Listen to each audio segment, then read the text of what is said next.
करते हुए लखबीर, चौथी लिस्ट कांग्रेस की जारी, राजस्थान की सीटें बची हुई 4 हैं क्या?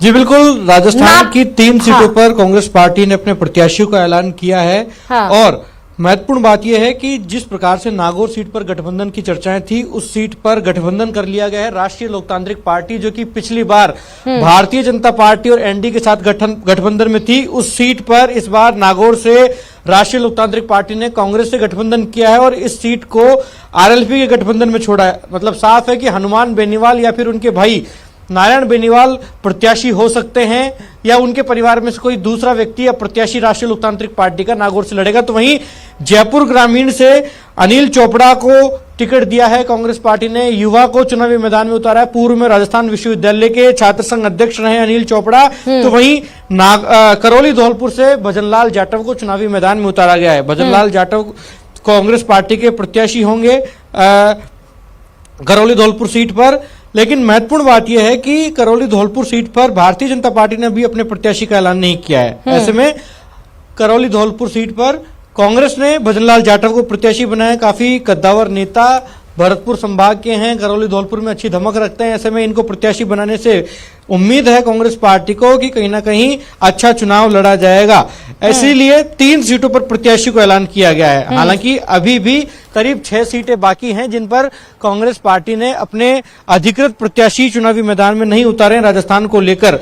लेकिन चौथी लिस्ट में राजस्थान की 3 सीटें शुमार की गई हैं और 3 सीटों में महत्वपूर्ण बात यह है कि एक सीट को आरएलपी के खाते में डाला गया है। अब आरएलपी से कौन चुनावी मैदान में उतरता है ये देखने वाली बात होगी, क्योंकि राष्ट्रीय लोकतांत्रिक पार्टी के सुप्रीमो हनुमान बेनीवाल चुनावी मैदान में उतरते हैं क्या?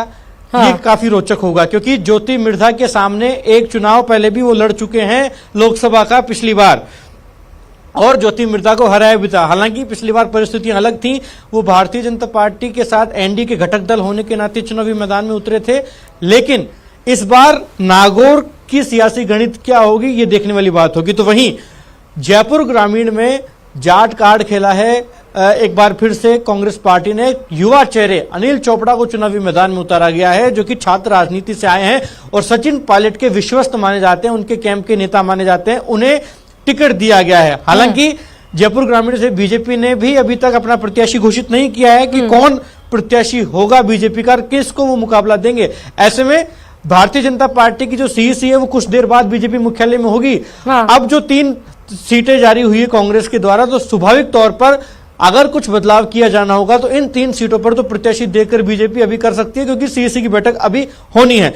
लेकिन जिस प्रकार से कांग्रेस पार्टी ने अपने 3 प्रत्याशियों का ऐलान किया है, इससे यह तो जाहिर होता है कि कहीं ना कहीं सचिन पायलट की लोकसभा चुनाव के टिकट वितरण में अच्छी चली है, क्योंकि वो अपने तमाम समर्थकों को टिकट दिलवाने में कामयाब हुए हैं। ये महत्वपूर्ण बात है। और ये देखिए कि राष्ट्रीय लोकतांत्रिक पार्टी के ग्रुप जो उनका आधिकारिक मीडिया ग्रुप है उसमें भी हलचल हुई है और उन्होंने भी अब ऐलान कर दिया है कि इंडिया गठबंधन के साथ राष्ट्रीय लोकतांत्रिक पार्टी चुनाव लड़ने जा रही है। हालांकि उम्मीद ये थी कि जब कांग्रेस ने कह दिया है कि अपने प्रत्याशी नहीं उतारकर आरएलपी के साथ गठबंधन की बात कही, तो उम्मीद ये थी कि आरएलपी के ग्रुप में अपना अधिकृत प्रत्याशी आएगा। लेकिन अब गठबंधन को लेकर आधिकारिक तौर पर जयपुर में एक बैठक होगी, प्रेस कॉन्फ्रेंस की जाएगी प्रदेश कांग्रेस। तो लखबीर इतना सस्पेंस क्यों? और उसमें सीकर सीट पर इतना सस्पेंस क्यों रखा गया है? माफ करिएगा, नागौर सीट पर इतना सस्पेंस क्यों? सीकर पे भी हमने देखा सीपीआईएम के गठबंधन के लिए छोड़ा गया, उसके बाद रामाराम को उतारा गया। अब नागौर सीट पर भी इतना सस्पेंस बरकरार रखा गया है। क्या हनुमान